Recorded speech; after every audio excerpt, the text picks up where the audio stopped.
परिस्थितियां हर प्रबुद्ध व्यक्ति को सचेत करती हैं कि अपने महान उत्तरदायित्व को समझें और व्यक्तिगत सुख सुविधाओं को बढ़ाने की संकीर्णता में उलझे न रहकर इस आपत्ति काल में विश्व मंगल के लिए योगदान करने की महानता अपनाएं।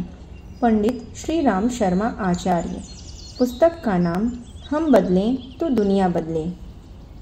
प्राचीन धर्म ग्रंथों से लेकर आधुनिक समय के सभी महापुरुषों, योगियों और विद्वानों ने युग परिवर्तन को सृष्टि का अटल नियम कहा है। युग परिवर्तन का विकास इतिहास के सिद्धांतों के अनुसार क्रमशः ही होगा और नियमानुसार महाकठिन प्रक्रिया और परिस्थितियों से होकर गुजरना पड़ेगा।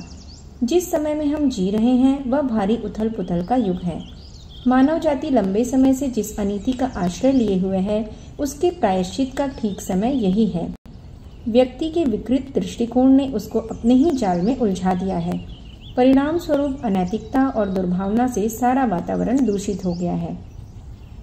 पर यह स्थिति अब शीघ्र ही बदलेगी। समझदारी इसी में है कि ईश्वर द्वारा दिए गए इस महान जीवन का उपयोग केवल भौतिक सुविधाओं के कमाने तक ही सीमित न रखा जाए, बल्कि एक दूसरे को सन्मार्ग पर चलने और कुमार्ग से रोकने की नैतिक जिम्मेदारी को पूरा किया जाए। तभी हर व्यक्ति सुख और शांति को अनुभव कर पाएगा। प्रस्तुत पुस्तक समझाती है कि युग परिवर्तन की विचारधारा को देखते हुए हमको अपनी सामाजिक प्रथाओं को अच्छी तरह से जांचकर उसमें समय अनुकूल परिवर्तन करना चाहिए। पुस्तक के कुछ सद्वाक्य। स्वार्थपरता, संकीर्णता और कायरता अनीति की जननी है।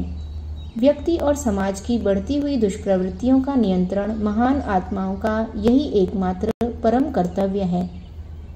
सामूहिक सहयोग ही वह विशेषता है जिसके आधार पर मानव समाज आगे बढ़ा और ऊपर चढ़ा। अनीति और प्रवंचनाओं से आंखें मूंदे मुंह मोड़े बैठे रहना ईश्वर की दृष्टि में यह महान पातक है। अतीत के सामाजिक पापों का प्रायश्चित करने के लिए पहले हम स्वयं आगे बढ़ें।